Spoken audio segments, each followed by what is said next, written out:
Alright folks, and welcome back. Jeremy Hazel here from 7th Season Studios, and this week's tutorial comes to us by request from one of our Facebook users. So we're going to show you how to make this really cool smoked text. So let's go ahead and get into it. Now we're going to begin with a new document, and I'm going to go ahead and work 19 by 20 by 1080, and I'm working in web persona, and go ahead and hit OK. Now it doesn't matter what you work in, you could work in print if you want. Now in your downloads, we've got a picture of some smoke. So I'm going to go ahead and I'm going to bring in that picture. This picture comes from pexels.com, and if you've been following us for any length of time, you know I love pexels.com for all of my images there that I do creative stuff with. Alright, so we're going to go ahead and we're going to zoom this bad boy up to a size. Let's go to the layers panel, and this is an image layer. What we want to do now is we want to turn it into a raster layer. Now in order to rasterize, this is a key thing for this tutorial. Hit rasterize. When you rasterize it, it will make it a pixel image. So now we can go to the pixel persona, we go to the selection tab, and we're going to select the color. Now you can change the tolerance up of this thing. I'm going to keep it right around 17% or so. So I'm going to turn it to 17. I like the fact that I've got some of this left, and I like the fact it's going to cut out the rest. And I'm going to go ahead and hit apply. Now, you see all the marching ants that are left around. I'm just going to hit one simple key, the delete key. And now what it did is it took out all the background. Then I come up here and I deselect, and now I have a cutout image with no background. Now it's going to seem a bit ridiculous, but what I'm going to do now is I'm going to come over here to my rectangle, and I'm going to drag a rectangle down in my draw persona, and then I'm going to fill it black. I say that it's rather ridiculous because I just got rid of the black background, but I'm going to put another one on it. And I'm going to come down here, and then I'm going to put it underneath my smoke layer. Good deal. On our way. Let's grab some text, and I'm going to do the term ghost. Okay. I'm going to want to make this white, so I come over here to the fill of the text, and I make it white. Close enough for horseshoes and hand grenades. And now this is a bit blocky and bulky. So what we're going to do, we're going to go ahead and change the font. I don't care what font you use. I'm going to go ahead and use one called Roboto. And the things I like about that font that I'm going to use, it's a little bit slim and it's easily readable. I think that it will work really well with some of these wispy things we've got here. And then I'm going to go ahead and I'm going to crank this bad boy up. Now, here comes the composition part.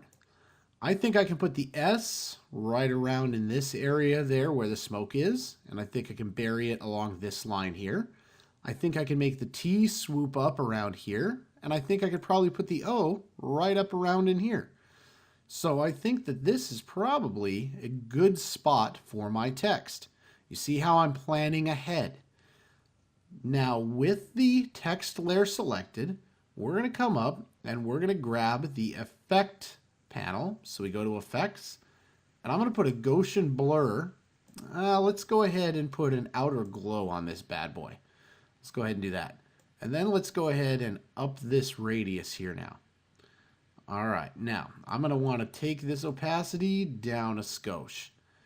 And what I'm doing, I'm kind of making it so the text is quasi-readable here. Once you're done with that, here's the trick now. This is a destructive operation, so make sure the text is the way you want it. You come over here, you go to layer, and convert the layer to curves. Now what just happened? We've got ghost now. Each one is a separate curve, and it's in its own individual layer. So now let's position these things. I'm going to go ahead and grab the O, and I'm going to put the O right here. I'm going to move the S probably down around here because I think I really like how that looks. And the T, I think I'm going to maybe move the T over to here. And then I'm going to reposition this O just a little bit, and the S. Now, I keep these two relatively straight because I want these to kind of be in that black area. I want the G to be super bold. Now, just for giggles, I'm going to go ahead and I'm going to select all of these, and I'm going to move them out of the group because I don't need the group anymore. All right, now here's where the technique happens. Once you've got these to where you want them, you come over to the pixel layer. And the tool that we're going to use is going to be the smudge tool. This entire technique is pulled off with the smudge tool. Now, full disclosure, in all fairness, I'm switching over to my graphics tablet. You do not need a graphics tablet to do this. You can absolutely do this with a mouse. I'm just using a graphics tablet, well, because I'm super lazy. So I'm using my Huion Pro 610. Now, I'm coming over here. I'm grabbing my smudge tool and I'm turning the strength of the smudge down to around 30 to 40%. And I'm going to turn down the flow to roughly 60. And then I'm going to go ahead and crank this size up to right about 100 pixels. So there's my settings. Now, for those that don't know, strength is how much smudge you're going to get. Flow is how much it's going to do in one pass. And then the size, obviously, is the size. Now, with my graphics tablet selected, I'm going to begin arcing up some of these letters. Now, you see how nothing's happening. You're going to have to go letter by letter, so I make sure I'm on the O. And you're going to then smudge the O into this particular smoke. And this, folks, is the entire trick at this level. Now, this isn't the only trick. I'll teach you everything you know, but not everything I know, right? So now I'm working on the H. Can't really do much with the H, so I have to select the H. And now I want this side to kind of begin to disappear. If it gets a little bit too intense, what I'll do is I'll just turn down my flow. So you can always adjust the flow down. And now it won't take as much out in a fail swoop. Okay, I think we're in pretty good shape. You see how it starts to get a little less intense once I turn that down? All right, so we're going to just make sure that this begins to disappear into the netherworld. Now, we're going to do the same thing with each one of these. So I go to the S, and now with the S, I begin to run this guy around like that. I'm going to go ahead and start moving this guy just like this. Okay. And then we're going to bring this guy just a little bit like that. And you see how I'm blending it into the smoke. Now, this is probably going to take me a couple more minutes, so you don't need to watch me draw for 5 more minutes. What we're going to do is we're going to go ahead and we're going to go in here. I'm going to fast forward this, and then I'll talk to you when we're done with this part. All right, see you in a couple minutes.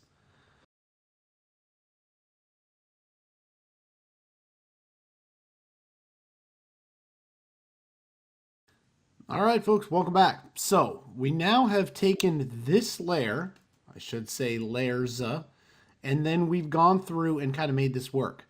Now, we can do a lot of really cool stuff with this. Let me show you kind of what we can do with the background.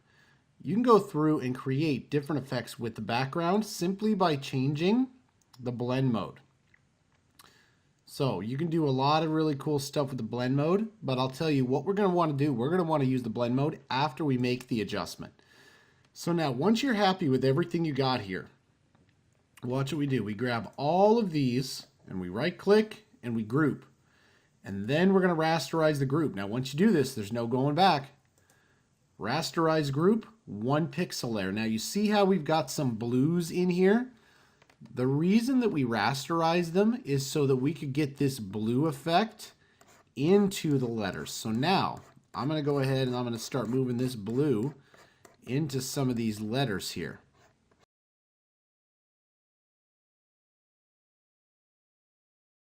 And now we begin kind of pulling some of this in.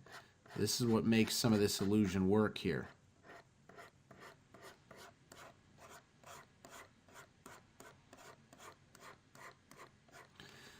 So again, you don't need to watch me do this time and time again. So what I'm going to do, I'm going to go ahead and just start moving. And then what we're going to do is I'll talk to you when we come back. All right, see you in a couple minutes.